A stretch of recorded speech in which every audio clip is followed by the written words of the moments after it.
Kenapa, Pi? Iya, aku dari tadi pusing banget. Dari tadi nggak paham kayak gugatan penghapusan pendaftaran merek tuh gimana sih maksudnya? Oh, simpel aja itu. Gugatan penghapusan pendaftaran merek itu merupakan upaya hukum yang secara spesifik ditujukan untuk menghapus status pendaftaran suatu merek dalam daftar umum merek, bukan sekedar menghilangkan mereknya sebagai suatu tanda. Oh, terus habis itu fokus dari gugatan itu tuh apa? Nah, fokus utamanya itu sebenarnya terletak pada pencatatan resmi atau biasa kita sebut sebagai registrasi yang dimiliki oleh pemegang hak, sehingga yang diserang adalah keberlakuan administratif dari hak tersebut. Oh, tapi aku tuh pernah dengar ya, ada namanya gugatan penghapusan pendaftaran merek sama gugatan penghapusan merek. Itu bedanya apa sih? Bedanya, penghapusan merek itu menghapus hak atas mereknya, sedangkan penghapusan pendaftaran merek itu menghapus status terdaftarnya di daftar resmi. Terus gugatannya tuh bisa langsung diajuin ke pengadilan atau kayak kita bisa negosiasi dulu atau gimana? Nah, sebenarnya awalnya itu kita sebenarnya bisa mengajukan somasi, terus kemudian kita negosiasi, lalu mediasi. Tetapi kalau itu gagal semua, kita bisa ke jalur pengadilan. Yang dimana pengadilannya itu kita pengadilan niaga. Berarti cuma pengadilan niaga yang bisa menyelesaikan? Yes, benar sekali. Nah, mungkin buat lengkapnya nih aku punya video nih. Mana tuh? Teman-teman tahu nggak sih apa itu gugatan penghapusan pendaftaran merek? Nah, gugatan penghapusan pendaftaran merek adalah gugatan yang diajukan ke pengadilan niaga untuk menghapus status pendaftaran suatu merek dari daftar umum merek, sehingga merek itu tidak lagi memiliki perlindungan hukum sebagai merek terdaftar. Bisanya diajukan karena alasan tertentu, misalnya tidak digunakan dalam jangka waktu tertentu atau didaftarkan dengan iktikat tidak baik. Nah, selanjutnya adalah subjek hukum. Subjek hukum ini ada dua, yaitu penggugat dan tergugat. Siapa sih penggugat? Penggugat ialah pihak yang berkepentingan, yaitu pelaku usaha yang ingin menggunakan merek tersebut atau pelaku yang dirugikan karena merek tersebut menganggur tetapi masih terdaftar. Yang kedua adalah tergugat, yaitu pemilik merek terdaftar. Selanjutnya, alasan penghapusan pendaftaran merek, yaitu yang pertama, tidak digunakan selama 3 tahun berturut-turut.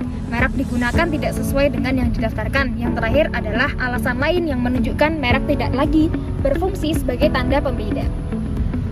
Selanjutnya adalah objek gugatan, adalah hak atas merek yang sudah terdaftar dalam daftar umum merek pada Direktorat Jenderal Kekayaan Intelektual. Lalu yang selanjutnya itu ada upaya pralitigasi yang bersifat opsional, seperti ada somasi, yaitu peringatan hukum berupa surat tertulis dan tuntutan sukarela hapus pendaftaran kepada pemilik merek tergugat. Lalu ada juga negosiasi dengan melakukan pembicaraan langsung atau melalui kuasa hukum untuk mencapai kesepakatan.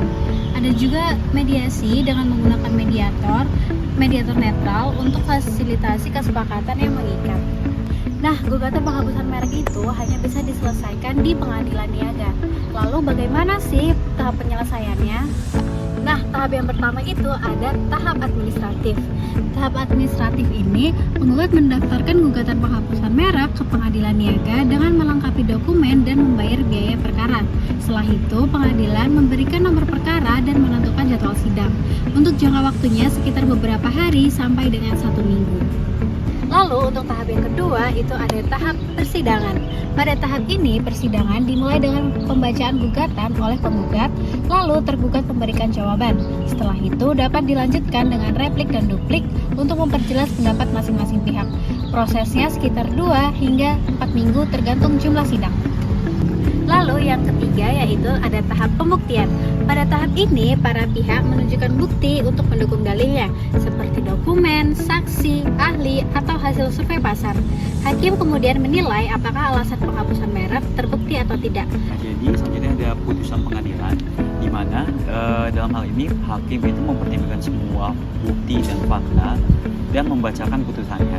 Biasanya jangka waktunya itu paling lama 90 hari setelah didaftarkannya gugatan ini. Jadi selanjutnya ada upaya hukum. Misalnya ada pihak yang kurang puas dalam putusan yang diberikan hakim, pihak yang tidak puas dapat mengajukan kasasi ke Mahkamah Agung Republik Indonesia. Nah, jangka waktunya itu biasanya pengajuan paling lama itu 14 hari setelah putusan dibacakan. Jadi selanjutnya ada pelaksanaan putusan di sini. Jadi jika putusan berkekuatan hukum tetap atau inkrah, Direktorat Jenderal Kekayaan Intelektual itu menghapus merek, menghapus daftar umum merek dan mengumumkannya. Dan biasanya itu jangka waktu itu dilakukan langsung setelah dari dibacakan putusan.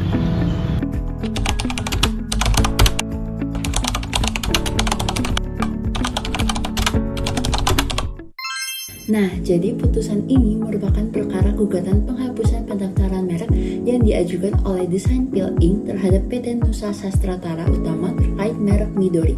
Nah, awalnya Design Pil ini adalah perusahaan asal Jepang yang sudah lama menggunakan merek Midori secara internasional.